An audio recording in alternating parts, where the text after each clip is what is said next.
Audio Jungle. Hello అండి, welcome to my channel Madhavi's world. ఈరోజు మనం పూరి, చపాతీ, పుల్కా, రోటీలోకి అదిరిపోయే చికెన్ కర్రీ చేసుకుందామండి. ఇంకెందుకు లేట్, స్టార్ట్ చేద్దామా?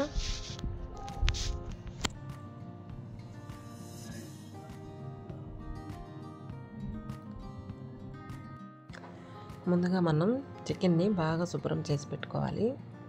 ఇప్పుడు ప్యాన్ పెట్టుకొని బాగా కడిగి పెట్టుకున్న చికెన్ వేసుకోవాలి. ఇలా చికెన్ వేసుకున్న తర్వాత 1 స్పూన్ పసుపు,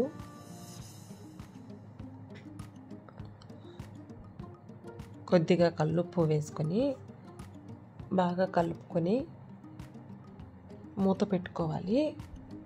మూత పెట్టుకున్న తర్వాత మనకి చికెన్ అంతా ఇంకిపోవాలండి. ఇలా కలుపుకొని మూత పెట్టుకోవాలి. ఇప్పుడు మనం మిక్సీలో అల్లం, వెల్లుల్లి, మిరియాలు, చెక్క, లవంగం, కొద్దిగా బిర్యానీ ఆకు, ఒక 2-3 పచ్చిమిర్చి, కొద్దిగా జీడిపప్పు, టమోటా, ఆనియన్ వేసుకొని మిక్సీ పట్టుకొని పక్కన పెట్టుకోవాలి. ఇప్పుడు ఇంకో ప్యాన్ పెట్టుకొని ఆయిల్ వేసుకోవాలి. ఆయిల్ హీట్ ఎక్కిన తర్వాత మనం మిక్సీ పట్టుకున్న మసాలా వేసుకొని పచ్చి వాసన పోయేంత వరకు ఫ్రై చేసుకోవాలి. మూత పెట్టుకొని మనం ఇలా మీడియం ఫ్లేమ్లో ఫ్రై చేసుకోవాలి. చూసారా, ఇలా ఫ్రై అయిన తర్వాత ఇప్పుడు మనం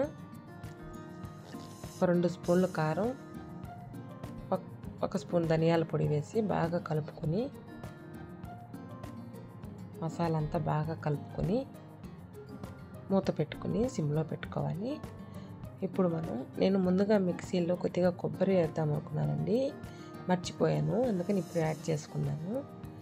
ఇప్పుడు మనం చూసారా, చికెన్లో మన వాటర్ అంతా ఎలా ఎగిరిపోయాయో. ఇప్పుడు మనం చికెన్ తీసుకొని మనకి మసాలా బాగా ఫ్రై అయిన దాంట్లో ఈ చికెన్ వేసుకోవాలి. ఇలా చికెన్ వేసుకున్న తర్వాత మసాలాకి బాగా కలుపుకోవాలి.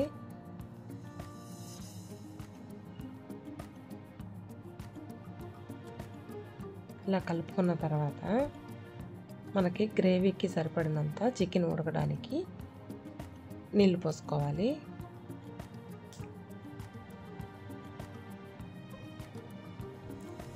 ఇప్పుడు రుచికి సరిపడినంత సాల్ట్ వేసుకొని మూత పెట్టుకొని చికెన్ ఉడికించుకోవాలి. చూసారా ఎలా చిక్కబడిందో. ఇప్పుడు మనం కస్తూరి మేతి కొద్దిగా వేసుకోవాలి. ఇలా వేసుకున్న తర్వాత ఒక 5 నిమిషాలు మూత పెట్టుకోవాలి.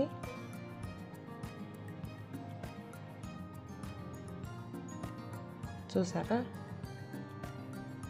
చికెన్ కర్రీ రెడీ అయిపోయింది. చివరగా కొత్తిమీర వేసుకొని స్టవ్ ఆఫ్ చేసుకోవాలి. అంతేనండి, చాలా రుచిగా ఉంటుంది.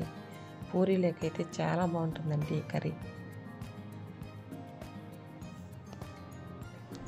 ఈ రెసిపీ కనుక మీకు నచ్చినట్లయితే ప్లీజ్ లైక్, షేర్, సబ్స్క్రైబ్ చేసుకోండి.